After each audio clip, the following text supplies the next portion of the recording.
Alrighty, what is going on YouTube? Welcome back to a brand new review. Today I'll be talking about how I'm up a little bit over $17,000 on the trading session. I'll be talking about my Asia session and my New York session. So let's get right into it. So today's total sum,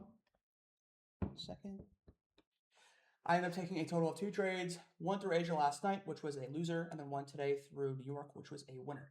So let's get into the review. Here it is. So looking at price, get rid of this right here. So first things first, coming into the open through last night, was kind of watching price, and I liked how price was volatile through the open.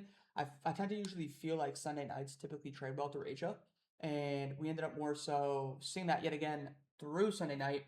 And so the trade with last night, after initially opened quite bearish, we ended up seeing price obviously seeking that sell here. We had a large sell off the open, like I said, and we had our previous day low, which was, it's Friday's low, wide open for interest in terms of where we could look to trade into. And so we ended up seeing price come back down. And the idea was eyeing an entry where we see a 5-minute bullish inversion fair value gap fail, can look for continuation, stop the relative high, break even stops once 24.793 gets taken out, which was a 5-minute gap entry. So my break even placement on this trade, the reason my break even placement was there was because I wanted to keep relatively a tight break even though it was Asia, even though we were seeing trend, I wanted to keep stops a bit tight. I understand we were taking an entry a bit in the premium here, but my draw on liquidity, my belief and conviction was PDL. Did not happen. What we ended up seeing price do instead was we initially take entry, and you see me mention exactly when I take trade, and then we see price essentially extend, but we don't see that full take profit get hit.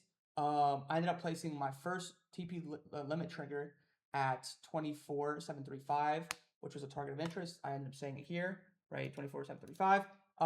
And then we end up seeing price more so just come back down here. Initially, we do see some, continuation, but we end up seeing price come back up here. We see a retracement in the market before coming back down today through New York and end up running that PDL low, which was ironically our take profit for this New York trade. So PDL was target, failed. Stop was a swing high, got tagged out eventually. It was a slow moving trade, and eventually we started off the week at a 0.5 in the red. We moved on to New York.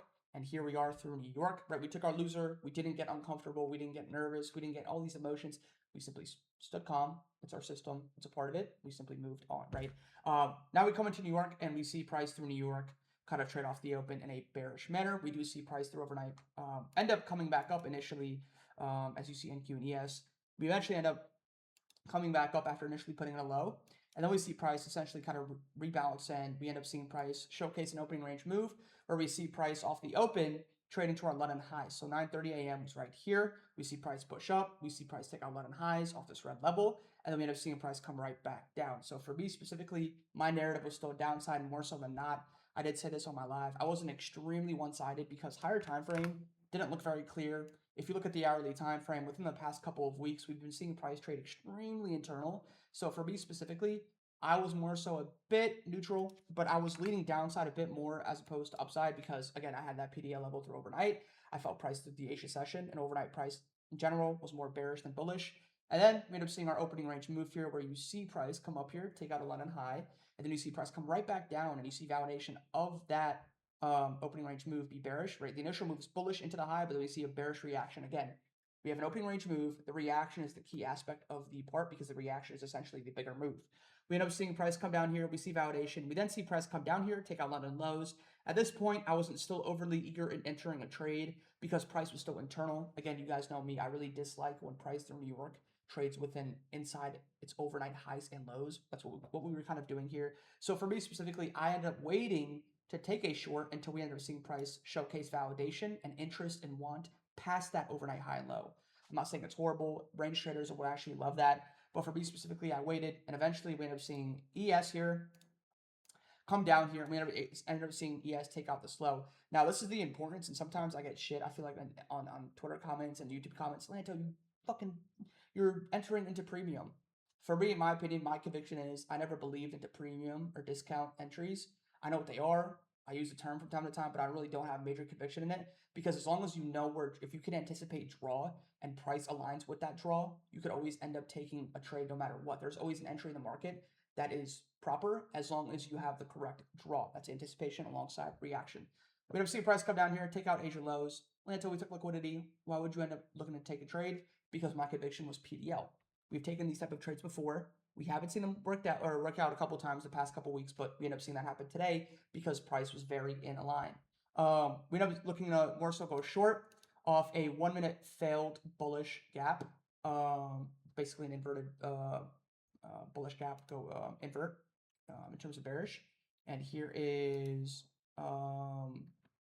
the trade. I pretty much end up posting an idea. I say 1 minute inversion entry running into PDL. You see me post the idea. The intent was an ES trade where we go short, look at a ride lower, and then I ended up moving my break-even stops on this trade at the 5 minute gap entry. Again, I wanted to keep it a break even where I feel like it was realistic for price to draw into. Go risk free because I felt if price were to come down here and trade into this 5 minute gap, it should have no purpose of coming back up and coming back into our entry. We end up doing that, going break even, and eventually we end up hitting take profit where we end up trimming, I believe, we end up trimming 3 out of our 5 contracts on our Lucid accounts. And now we end up closing the session going from red to green. So our risk today was around $250 per account. We end up closing the day, as you see here, around $250 per on average. So we're up around a plus 1R through a half risk day. We were down a minus 1R. Now we're up a plus 1R, right? So you can see within 2 trades, a 50% win rate, we're still able to come out net positive. And that's the important thing here to more so talk about, R to R, your risk management. And we do a very good job of that today. And we end up seeing good follow through. So that's pretty much it. That's the recap. Hope you guys enjoyed it. I'm going to catch you guys in the next one. Peace out.